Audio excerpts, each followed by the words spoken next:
History laid the foundation that informs our conversation.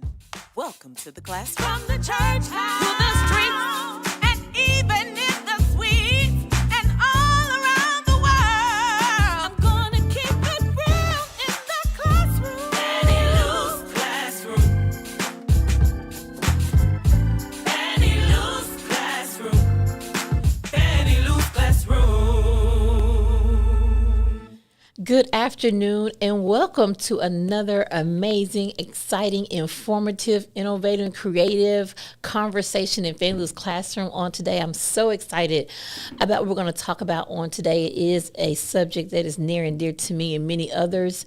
And our goal is to have this conversation where it is just as important to everyone in community because it impacts all of us. And of course, as always, we're going to have the best and top and most equipped guests to have this conversation. So I'm super excited on today to have a conversation around what does it mean for us to create a circle of care for Black mothers, which is so critical in our current socio-political climate, which we'll start talk about a little bit of that as we get into it. So before I get super excited about this conversation, let me first do what I always have to do because I don't do this alone. We have an amazing Fannie Lou classroom team that holds this all together from week to week and even in our off season. So I want to shout out Cheryl, who makes sure she handles all of our guests, Ashley, who makes sure we stay up on our social media game, and of course Brooke, who makes it all the magic happen in the studio. So we want to shout them out as always.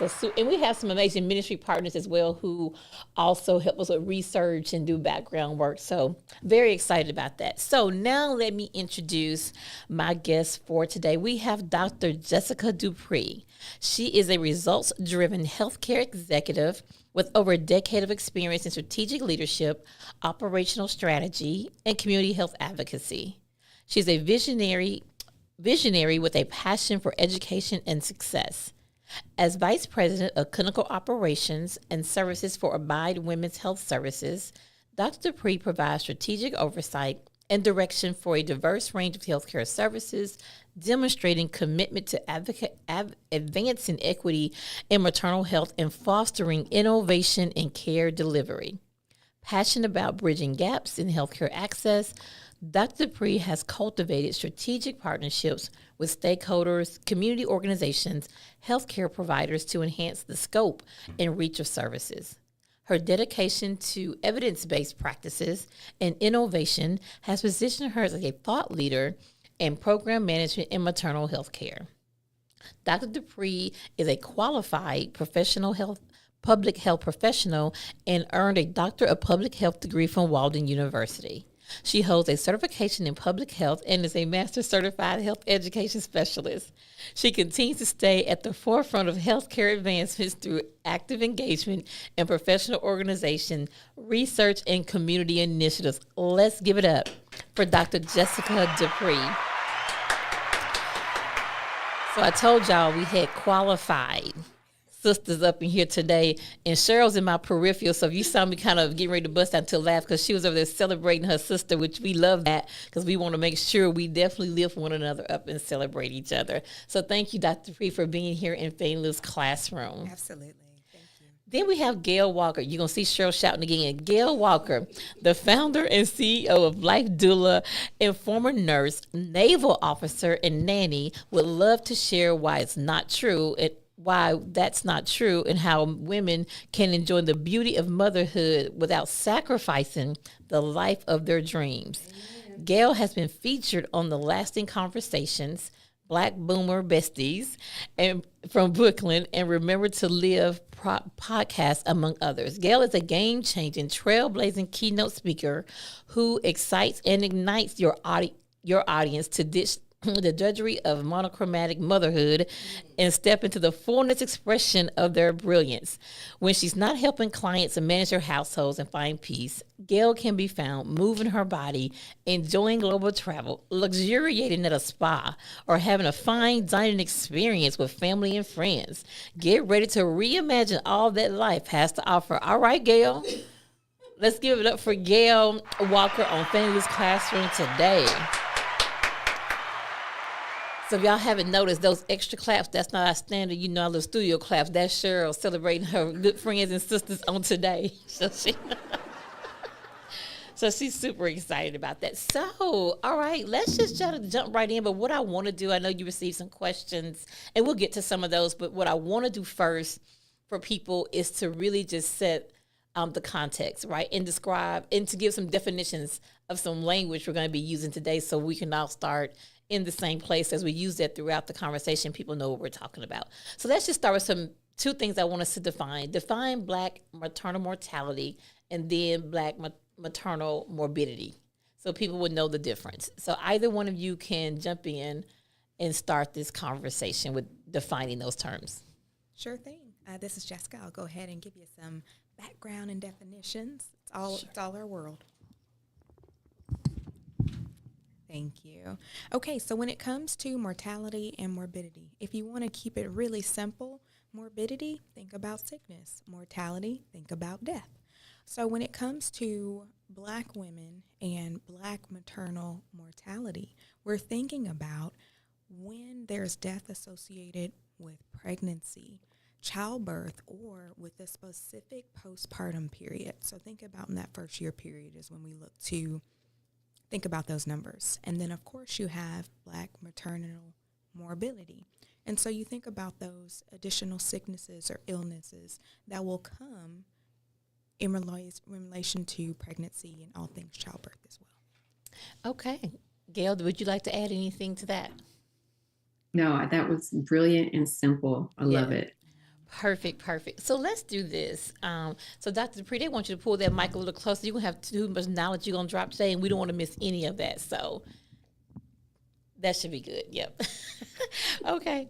So I think where I want to start before we jump out into the questions, so now that we define those terms, now let's talk about what is the current state. What are the statistics? What do we need to be aware of? Because it's obviously a crisis, but we don't see that in mainstream media. We don't hear about it. And I would venture to say if this was another group of women, we would have a public health crisis, and we would see all kinds of campaigns going on. I think we see money flooding into states, into organizations, into clinics, et cetera, to address this problem. So let's talk about where are we currently as relates to Black maternal mortality and morbidity rates. Sure. I'll go ahead and provide a few more statistics as we're going through. Yes. Me and Cheryl's talked about research, so that's all what we do, and it's more about finding that quality research. And so you're spot on. I just gave a presentation last Friday, and we had a mixed group of women. And women that didn't look like us said, wait, why are these numbers so high? And when you can fix the issues for Black women, you can raise the tide across all women of color and all women, generations, colors, everything. And so when it comes to Black women, according to the CDC, Center for Disease Control and Prevention, when it comes to our maternal mortality rate, and so we remember mortality, of course, is when you think about death, and then morbidity is when you think about sickness. For our Black women in 2022, there were about 49.5 deaths per 100,000 live births. That is significantly higher than compared to white women who were at 19. Wow. And so when you think about these numbers, this is from, again, 2022, 2023, and we're still seeing the ramifications even years later. And so many people will hear the statistics. Black women are 3 to 4 times more likely to die from pregnancy-related causes than all other races. And when you think about that, depending on your zip code, if you live in Texas, that number goes up. If you live in a specific county or city or zip code in Texas, that number continues to go up. And so we always keep those things at the forefront of understanding not only that women and Black women receive these horrible statistics, that's just one of them. We also want to think about when it comes to the illnesses. Mm-hmm. Think about the high blood pressure that may come along with it. Think about the unmanaged diabetes that also comes along with it.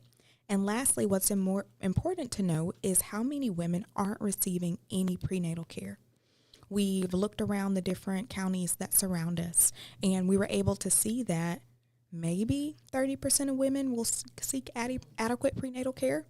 That means getting between 12 to 15 visits of prenatal care. We are seeing women coming into the ER to give birth, and that's not okay. No. Yes, I have so much I want to say. Gayle, would you like to add to that? Yes. So one, the alarming statistic that we're 3 to 4 more times likely to die from childbirth. But in terms of the lasting impact of illness on our lives after birth is also very stunning. So the propensity to have hypertension, diabetes. So it's not just during the pregnancy itself, it's the lasting effect on the physical body, the woman, and also the child, the implications also for the child. Yeah. So now that we know what we mean when we say mortality and morbidity, we hear the statistics. So now I want to kind of pan out a bit and talk about, if that's where we are now, what does the projection look like, consider our current social, political climate that we're in? This really destruction of the public health infrastructure and who that's going to impact the most. Of course, earlier this month, Louisiana closed the last 2 Planned Parenthood clinics in the state, in Baton Rouge, New Orleans. And we know a lot of people, not just women, like men also took advantage of getting health care at Planned Parenthood too, right? And so how do what does that mean, right? Can we foresee and think about what's going to happen with this dismantling of our public health infrastructure? And now in the state of Louisiana, women have nowhere to go. With no clinics left in the state of Louisiana. And other states, as you know, too, are under attack as well. Some are holding on. And so what does that mean? And what do we need to think about in light of that? Absolutely. I'll pass it to you, Gayle. Yeah, so the dismantling of our healthcare system is very detrimental. Dr. Dupree mentioned that, 33% of women get prenatal health care.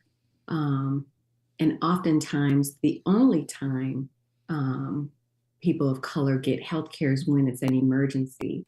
So the less available, the less access we have to those services when it's emergent will increase the burden on our families. And it'll increase the burden on the health of our family system. So when families don't get the health care that they need, when we reduce our longevity and our wellness, those burdens impact the families on a day-to-day basis. And those are some of the things that I see as a doula, as a life doula, when I'm supporting families in their homes. The health burdens impact us on a day-to-day basis in ways that we don't understand until we're in it. That's so true. I will say, even in our clinic, we're able to see an increase of the number of women who are just coming in.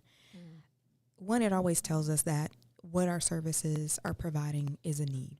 And you can come in, you can receive services from a professional midwife, and you can feel that holistic care. And so it's great that we provide that in our community, but we're seeing the increase of the number of women and families that are coming in. And what that lets us know is we have to really think about, if one location can have such an impact, what can more do? And thinking about the impact of the location, you think about, again, going to those zip codes where if you live across the street or you live on this side of the zip code, that impacts your entire life. And so these services, we talk about prevention. When we know that about 80 to 90% of maternal deaths are preventable, that means there's something that can be done about it. That means when we're providing the correct providers that look like the community, that speak the language of the community, that takes down so many healthcare barriers because they feel seen and heard, appreciated. And now all we can do is focus on their healthcare and fulfilling their needs. So those are just a few things that come to mind when we think about, okay, if we lose one healthcare system, it's going to have impacts on the other. It's going to have lasting impacts on the family. And when you're taking away those preventive services and everybody's showing up to the ER or just to get emergent health care, all those things that could have been preventable are clogging up those spaces. And there has to be really horrible thoughts about how we're going to do some triage. Yeah. And so you have to triage through, okay, what's really important out of these two important healthcare aspects. So those are all the things you have to consider when one healthcare system closes. What are the impacts long-term and at the community level? Yeah, it's going to put stressors on these other organizations who may not be equipped not only with staff but funding to really provide the proper care. And so, both of you said some amazing things. I want to kind of circle back around on. Well, one, I want to do I want to define two terms that both of you mentioned so folks can stay abreast, right? Midwife and doula. Let's talk, what's a midwife and what's a doula? Yeah. So I'll talk about a doula. Of course. A doula. So the word doula is becoming more mainstream, and it's also getting a little cloudy. So a doula, I like to say, is like a companion. A doula is there to support a pregnant person through their delivery and also postpartum. And there are different types of doulas. There are birth doulas that support in the delivery and also preparation, and they could be support physically, mentally, and emotionally. Whereas a postpartum doula helps the family once the baby is home. So they're helping typically in that 3-month period to help with the transition and care of baby in the home. Thank you. All right. And I'll tell you a little bit more about our midwives.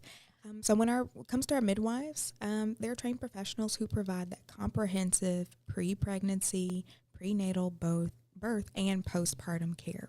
And when it comes to midwifery, just think about the name, being with woman, during such an emotional and just amazing period of somebody's life, bringing life into the world. And when it comes to our midwives, we really focus on providing a holistic care. You think about what are the emotional factors, the social factors, and then just the mental factors that go into bringing life into the world.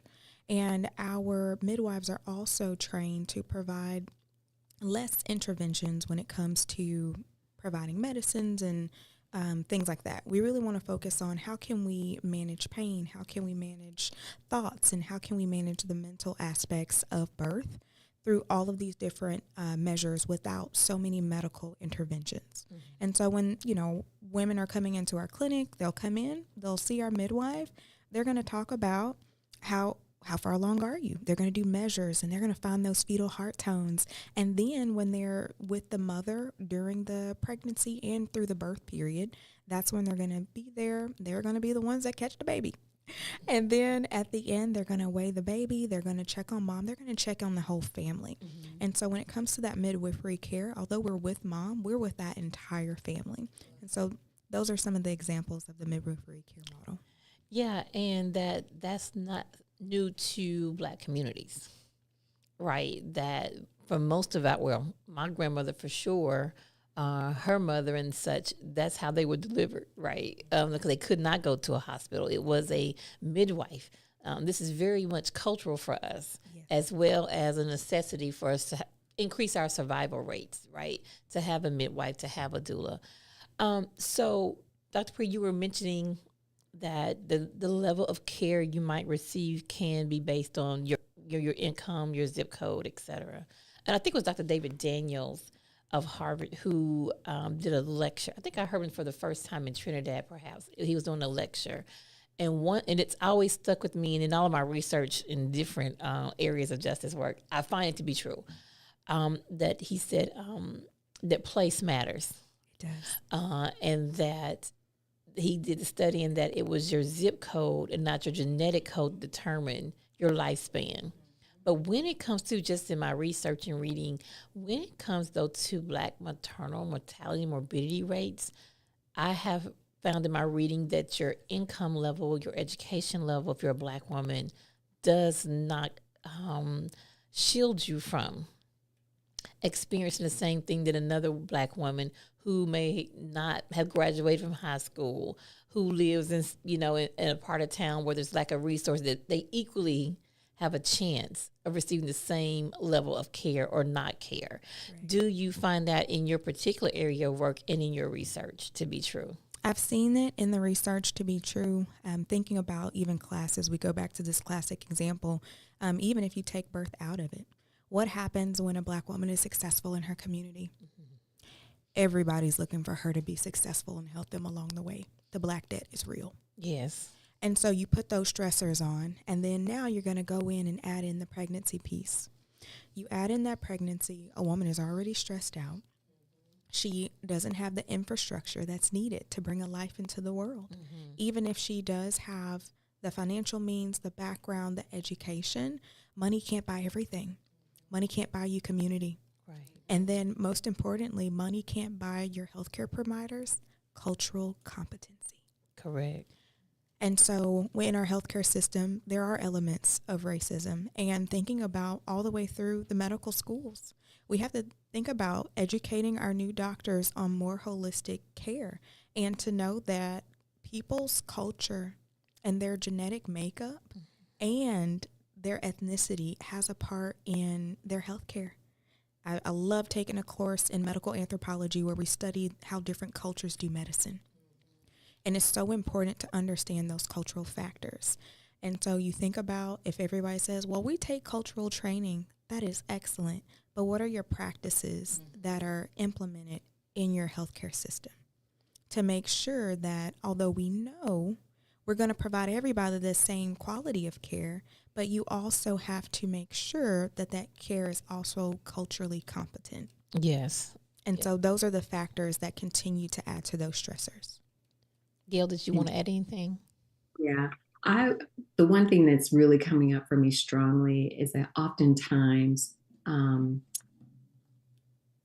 a person's access to resources can lead to isolation. Mm. And so what I mean by that, and I think Dr. Dupree was touching on some of that, I find that women who have more resources, they have access, they have a lot of knowledge and wealth, are oftentimes lacking community and are in isolation.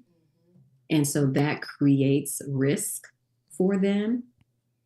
Whereas I feel like women who are in community, who sometimes may not have as much economic resources, they know how to gather and connect and pull in their family, their neighbors, their friends in a way that supports them during difficult times.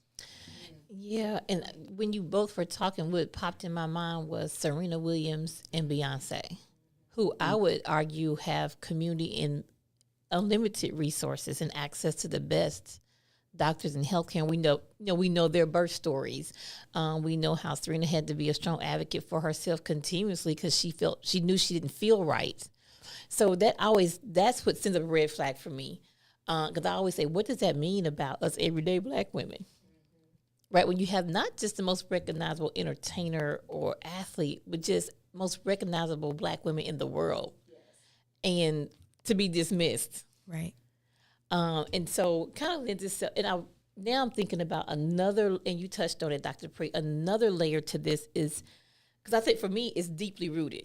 Yes. Right? And it goes all the way back for me to the antebellum period. Okay.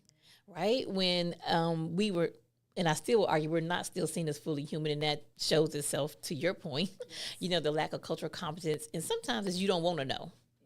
Right. And it's because of, and that's more something that a school can't teach you, even if I send you through a class. That's more of an internal work you have to do to see somebody's full humanity, right? But I think if we look at, it's the root we have to really dig in is deep, right? If you think about that for Black women, it's about labor and production in the field and birthing babies. There you go. Especially when the slave trade was outlawed, right? Well, somebody has to keep this going. So then we were just popping out babies, no care for if we're going to survive the moment, no care for if my infant is going to survive the moment, and then I'm back out in the field, right? So I think over the centuries, what has happened, it's just morphed, right? So after the antebellum period, I feel like it was more okay. You're still highly visible, but invisible to us. So then we're gonna sterilize you, give you forced hysterectomies, rape you, right? It just all the ways that our bodies continue not to be our own, that we still don't have full autonomy when it comes to our body and our health and well-being. And so to your point, I was going back, our gender justice team did a viewing of Aftershock here at the church. And I remember the one young man I don't care if it was his partner or his wife, who died in childbirth. It was the wife, yes. And he went to Harvard Medical School, I believe, and talked to some of the current medical students. So he shared the story, all of what happened. And many of those students said, oh, we didn't know. Had you not ever come to us, we're being taught this in medical school. Mm-hmm. Now we know that's not true. And so that's how widespread it is and how deeply rooted it is in that one class, those few handful of students. It wasn't all the medical students. Maybe 30. If it was that many in the room, and so I'm saying all that to say that lends itself to me to say the structural violence, we have to really take that seriously while we're also over here trying to tend to people in the immediate moment when they're coming into abide, right? You're like, oh, okay, what do we do now? Right. But it's the structural violence that continues to put us at risk. And so I'm wondering if maybe this can shift us into talking about, in light of that, knowing that, what does it really mean to create this circle of care? And what is it going, now I have some suggestions, and it may have come from my dissertation, but it may have. Because I think it's an ecosystem that we absolutely have to create, and I think we have pieces already, but we're not in a system, an intentional. Let me say it that way, an intentional system. And I think, and I'm saying this being a daughter of the Black church, that the Black church has a critical role to play because we have been silent too. When the majority of the people who sit in church on Sunday mornings and who work during the week in the church are Black women. Correct. But yet we are not doing anything about this crisis. So let's just kind of shift and maybe have a little bit of conversation around, if people are listening, right? Well, first let's back up to, because I don't want to get too scientific on this, but one of the things I read, and I think it was Pregnant While Black, or it was Dr. Blackstock's legacy text that she wrote. But this notion of, we say Black don't crack, right? We talk about Black women. But in research, the fact is we crack on the inside. Correct. Mm-hmm. And that biologically, when I read, it's one of the two of them that had the research that internally now outwardly we look younger than our counterparts, but internally we're older. Correct. And so you touched on it earlier about when we decide to even get pregnant, we have so much we're bringing into it that are we really ready to conceive, right? So I want to let's just talk about that. Then I want to shift to what it's like to create this circle of care, because I can share some real life testimonies and I can share in public because it's been shared publicly already. But let's just talk about that. What do we need to do as Black women if someone's listening thinking, oh, I want to start a family, et cetera, or, maybe they know someone.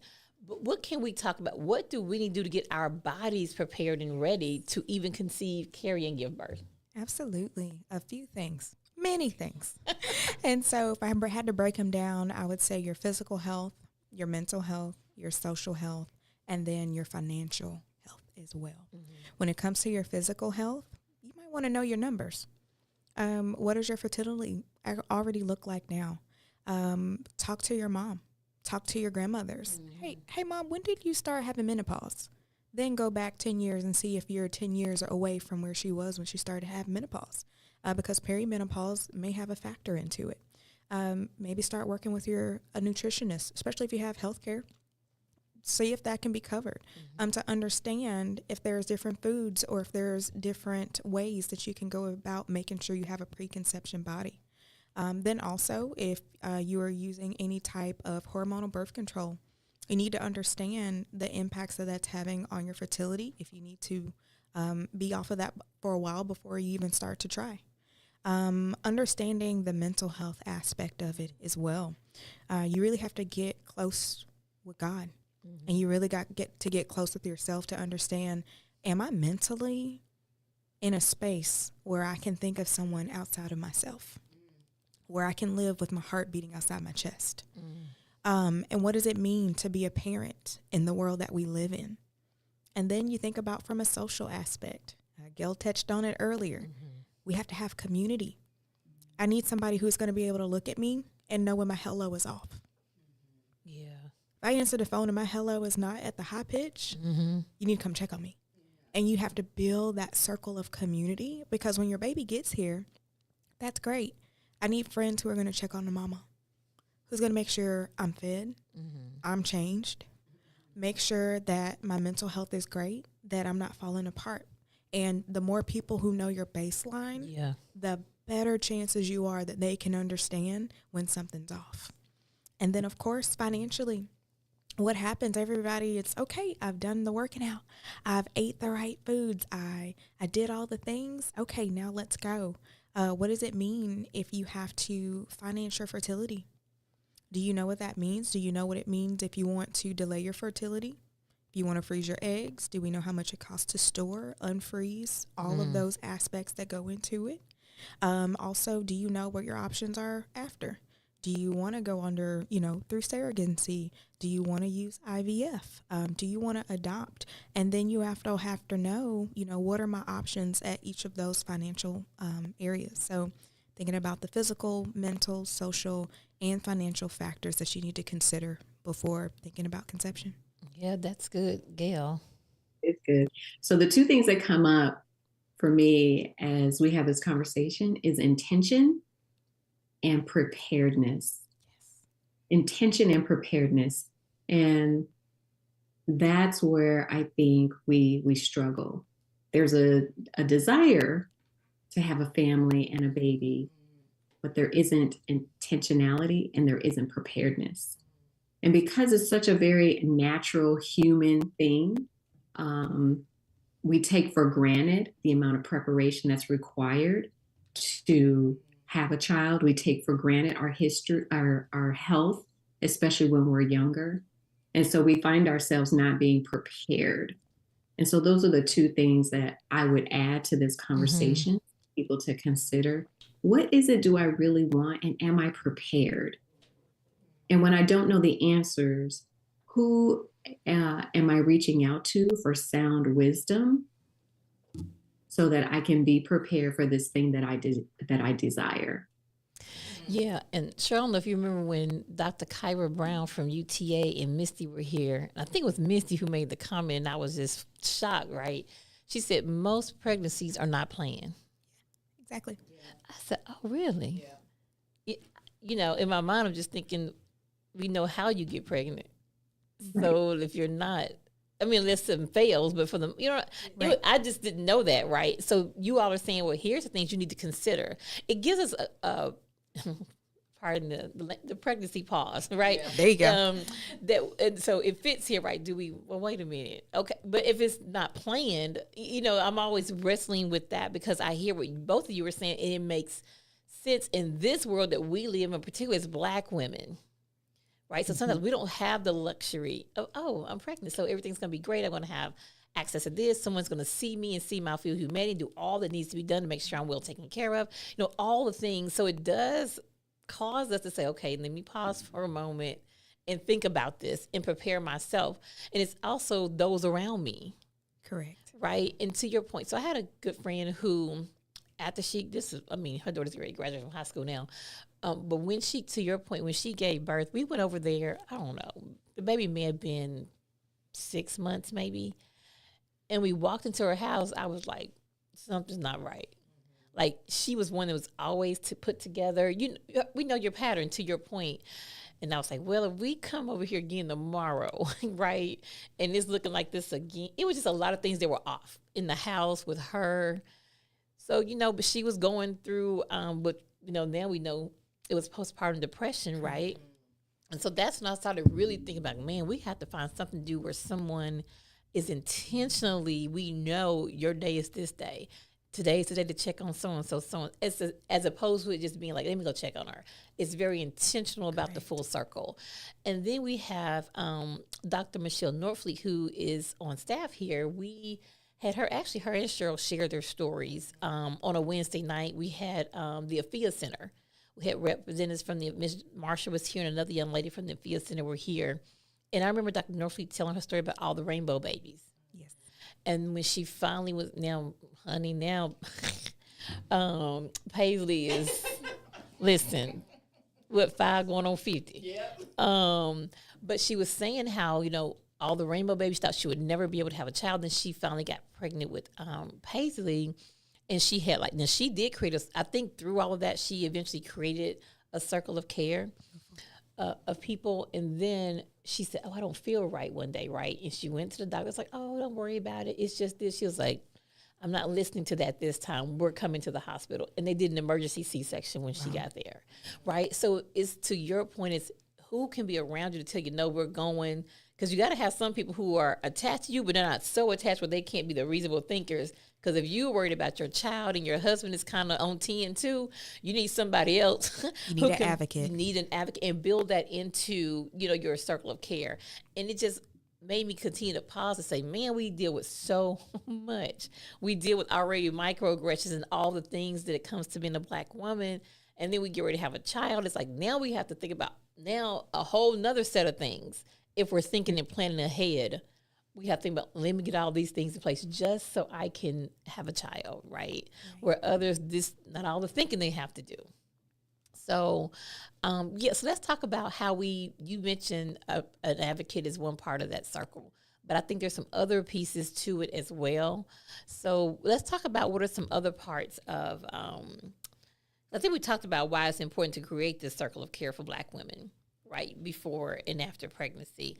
But how do we build this supportive network of family, friends to help us navigate pregnancy and the whole journey, pregnancy, and I would say motherhood? Probably need that circle all the way until they get out the house. But it may shrink a bit, but you still need it, right? So I think, Gayle, even with the work that you do, right, it's that now once you're home, let me find ways for you not to just be, oh, my mother now, I should be doing all these other things, but how am I a mother and I still have this amazing life, which will require additional support. So let's talk about what we need in this circle, and I'll kind of add to it after I hear from the two of you. Yeah. So for me, it's really about capacity. How do we build capacity so we can focus on what matters most? And so sometimes people have networks, they have an auntie that can live with them for a few months. Sometimes they have a parent that lives with them that they can make agreements around what that support looks like. And sometimes, because we're displaced from our immediate family, we have to purchase that support. And that looks like having an assistant, a nanny, a child care provider. Support can show up in a variety of ways. So we have to be strategic. What's going to make the difference so I can focus on what matters most? And that's taking care of me so that I can care for others. And so it might be a chef. It might be creating systems around outsourcing and delegating different tasks. And it's also really about ensuring that you have really great partnerships in your home that support the common goal. So if you're raising children, how do we do this together? If it's,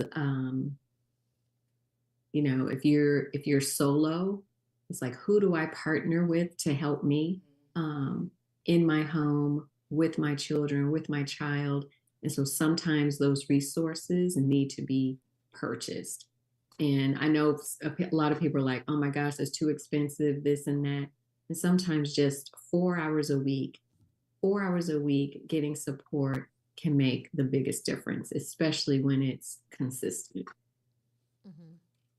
Absolutely. Yes to all of those things. And so many people say, it takes a village to raise a child, it takes a village to raise a mother, but the village isn't free anymore. You think about what's taking people away from their nuclear families. They're coming out for jobs, they're going for school, and they have to be where they want to live, work, and play. And when you bring in that village, that's a part of that preparedness effort, is making sure Can I get my house, cleaned? Can I make sure that there's proper nutritious meals available? Can I get my cup filled up so I can come back and be able to, move out from the overflow?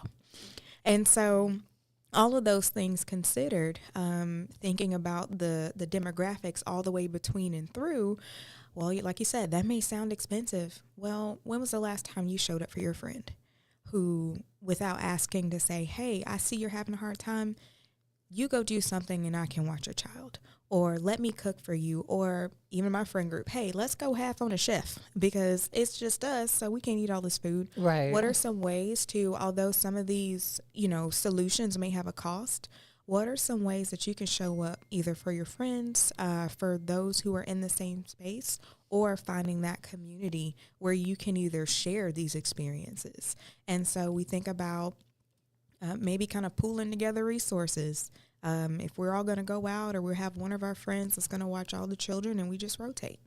So there's really a lot of different ways to get to the same goal. Once you look at how can you either resource pool or lean on your connections, but most importantly, when building those connections, you got to show up for the people that you want to show up for you. Yeah, and so I think to everything you all are saying, I'm going to say because the reality is you do have women who, yes, 4 hours to pay for anything 4 hours a week is still not in the budget, right?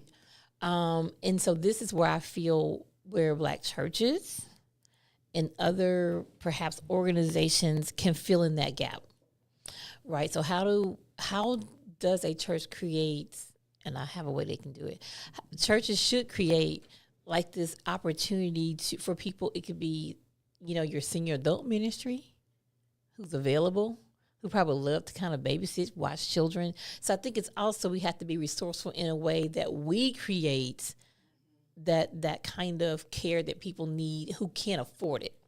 Like this is where the village steps in, and that's what the village is all about. And it's really about Ubuntu, right? It's about I can't be fully who I am unless you're fully who you are. So then I see that's more of I have an obligation, whether you're my friend or not, that you need help as a mother. And so how do we make that? And I guess for me, it's how do we make that more intense? I think we do these things here and there, but I'm arguing we need to make something more intentional and build an infrastructure whereby anybody can say, let me go here. I can get this there. I can get this there. It really becomes a real ecosystem that's intentional, not I got to find where you are to buy it. I have to find Gayle to get it. Like I can go and and maybe all that's in this place where we all can come and get access to it. There you go. So it's just always important to look at the range of Black women who need this care, whether they can afford it, and then those who simply don't have it. Maybe working 2 or 3 jobs, wages are stagnant while everything else is going up. I mean, it's just how do we really think about, and that's what it means to pool resources together. It's mutual aid. We're going old school. What does it mean to look at a 21st century mutual aid model? And I think that's something we really have to consider. And in addition to that, we've done some of that work here at Friendship West over the past few legislative sessions. Because for me, it's all the things, right? It's also policy. So the structural violence, the dismantling of the public health care system, et cetera, this is all policy driven. So it's also, we have to be more deeply engaged in public policy, writing the policy, advocating for the policy, testifying before committee, like really seeing this from the beginning to the end. And so we have done that with, Representative Rose, a couple of sessions, and we're still pushing, right? Like even how we can get doula services covered for those who have Medicaid, because just because I have Medicaid doesn't mean I don't need access to this care. So it's also that. So it's how do we pull our resources, but also how do we structure policy in a way that can reimburse, supplement, give us access to this care that others are able to get simply because they have money. Because to me, these are more like human rights, right? For a woman to be able to conceive, carry, birth, and live an abundant life, that's a matter of human rights to me. That's not a matter of who's deserving and entitled, which is what policy really comes down to. Somebody's right in deciding that. Exactly. So that's another area I think we have to be more intentional about, more deeply engaged in on a consistent basis. As another part of, to me, that's part of the circle of care is the public policy. There you go. Right. And then funding strategies to fund where if somebody needs services and we don't have the policy, we have the money to do that for them, right? So it's just a number of, it's like a whole, again, an ecosystem that we have to work on where we have the pieces. And for me, the work I'm trying to do is pulling it all together. Because if I'm a mother, I'm not going to hunt down 5 and 6 services doing all this paperwork in these different locations. How do we kind of make it easier for the mother? We don't want to add stress to, we don't want to add the stress by sending her 5 different places, Right. I would also add, you really want to think about bringing the mothers who are experiencing all of this to the table. I had a really great focus group with our mothers that come to our center. I'm like, what works for you? What do you like? Of course, they love snacks and it smells good and it's so homey. But it's just finding out those core things because sometimes in our practice, we can theorize like you need this and you need that when you can just go to the source and ask, what exactly do you need? And then also studying for those who have great outcomes, what did they receive? And marrying the need, the want, and then everything together. That is what can give you the grace and the outcomes that you're looking for. So I always just say, don't leave out the key source. Don't leave out the mamas. Was Dr. Pre at our Birthin Bloomin? I wasn't. Oh, because Sounds fantastic. We'll probably do another one. Probably put that on the calendar for 26. But exactly what you said, we brought in those who are considering being mothers, those who are pregnant.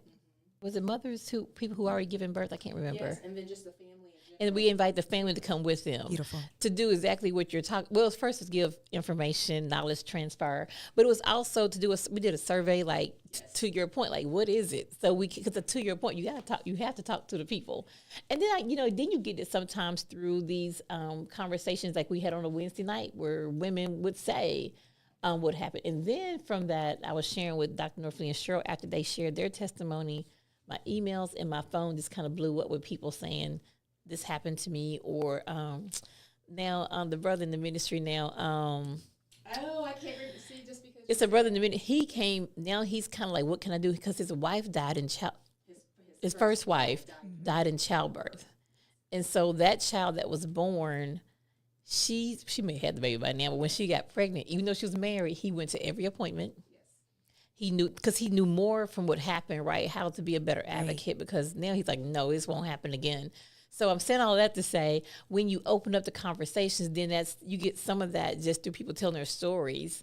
And, we're trying to log all of that. So, to your point, that's very important. That's baseline, right? You have to talk to any work that we do in justice, or we try to anyway. Everything that we do with people, we like, let's do a survey. We've done a mass focus group one before. So we're always trying to, like, what are the people saying? Because we don't want to be paternalistic that way, right? Exactly. Like, I know you need this, take this.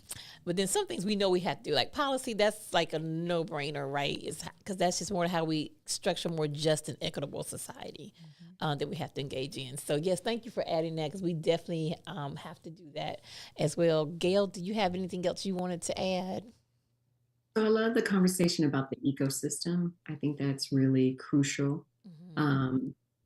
One piece that I think is really, really important is for people to understand their own worth and the value of their health and their mind and their body. It's a mindset. And culturally, we have been attacked because we, especially Black women, have been charged with caring for everybody else. And so we have to own that we have to care for, it starts with us. Like we have to really, truly invest in, I'm going to take care of myself. And it's not just the bubble baths and the, perfumes and the candles. Like it has to be a daily practice, a daily practice. I care for myself. I get the rest that I need. I'm hydrating and moving my body. I'm in community. I'm asking for help. And that is a mindset. So it's not just how we look. And we talked about that earlier. Right. We'll show up fabulous, but are we fit and fabulous? There you go. Are we fit and fabulous? And that is a mindset. And that, I think, is a really important shift that at the individual level, we need to make. Right. And I will add, yes, we need to live it, but we also need to teach it to our children and our next generation. Yes. This is what it means to step up. Sometimes you're going to have to take a moment for yourself. It's beautiful to love your friends, but are you loving yourself first? And so as we're learning it, we also have to teach it as well to our next generation. And the last thing I'll say with that is that we have to, and I don't allow people to say this to me at all, that you're a superwoman. No. And I think it's, what's her name?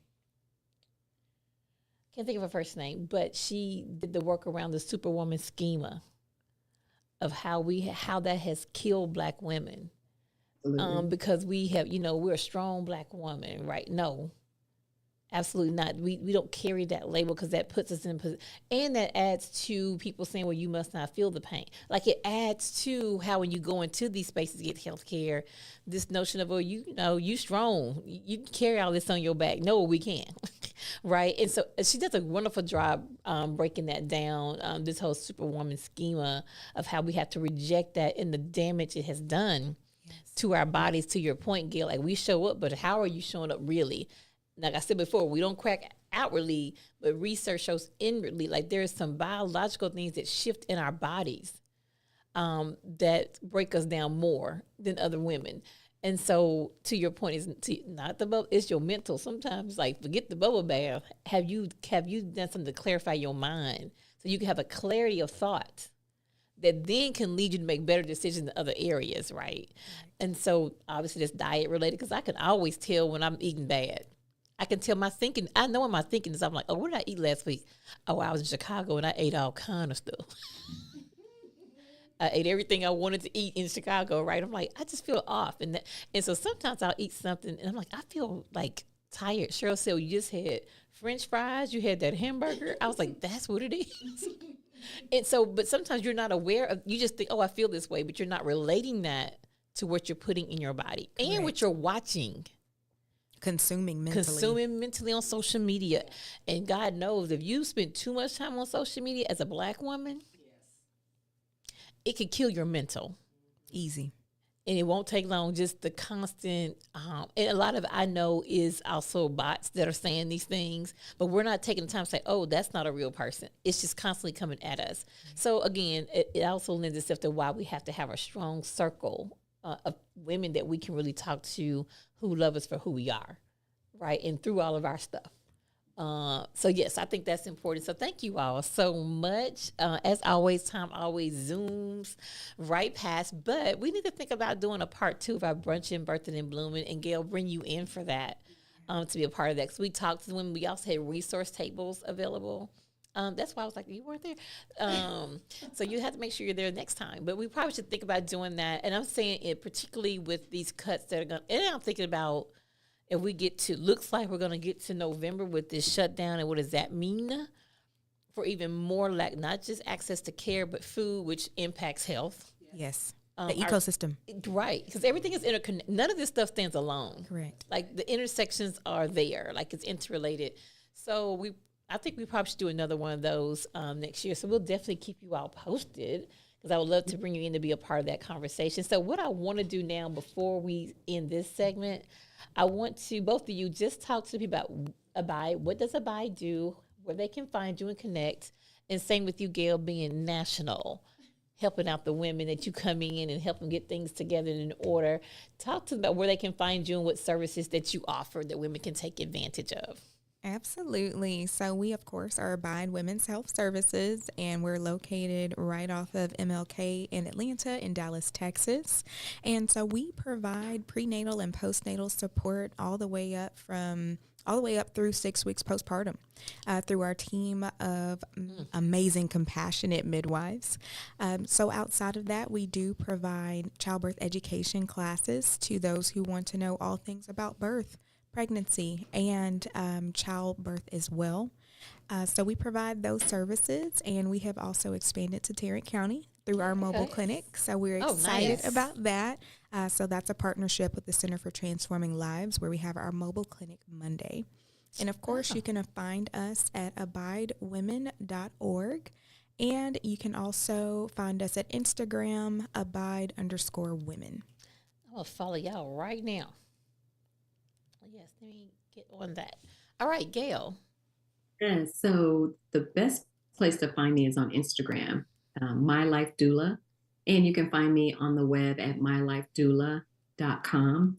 And Life Doula Inc., we offer postpartum care services. We also offer support for families and children, helping people really design household infrastructures that support the phase of life that they're in. So that might be getting your home organized, creating systems that create efficiency. I call myself a home management strategist. So how do we design your home life so that it supports the things that matter most to you and supports your season of life? I feel like I need that service, and I don't even have a kid. You don't have to. You don't have to have a kid. I might need to, because goodness, I'm like, what is going on here? I need help. It's just so much, I'm always moving around, and so, yes, very valuable service. We all probably need to take advantage of to do that. So thank you all, Dr. Dupree. Thank you, Gayle, for being in Fannie's classroom. This is a really good episode, very informative, and we certainly hope as it continues to play and we draw people back to this episode that they can know that for people in their family, whether you have a sister, a niece, whomever, or any woman in your life, friend groups you might be in, that to really consider what does it really mean to be a Black woman considering birthing a child in this country, and what you need to equip yourself and prepare in a way that can set you up for the best possible outcome beyond delivery, right? Is also what we're talking about. How do we do this beyond delivery and really be a support after the child is born? So just a few announcements. Of course, we dropped our new merchandise on last week. And when you purchase a T-shirt or you purchase a bag that can match whichever T-shirt you want, we have bags available. It just allows us to keep the podcast going, to bring the amazing guests that we have from week to week. So you can scan the QR code and you can order your shirt and your bag there. Or you can go to friendshipwest.org, go to the Justice page, and you'll see a link to Fannie's Classroom where you can purchase your paraphernalia and go out and support and sport Fannie's Classroom to draw people to the podcast where we deal with all issues at the intersection of race, theology, politics, and gender. In the spirit of Fannie Lou Hamer, who herself was a victim of the healthcare system, who was given a forced hysterectomy without her consent, and how she later testified she wished she could go back to that doctor and say, why did you do that? Why did you take away my ability to have a child? And so she hits every area we talk about. We can bring up Fannie Lou Hamer because of her amazing life and what she did. So thank you all again for being here. Next week's conversation, going to be amazing.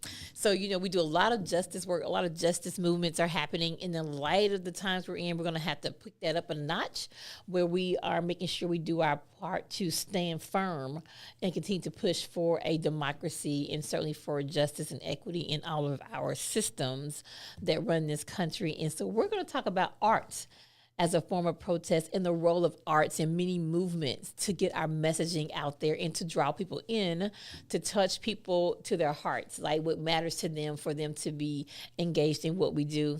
Going to have a great guest. We're going to have Reverend Damian Durr. And if you heard him preach a couple of Sundays ago, you see he's still on fire and ready to go.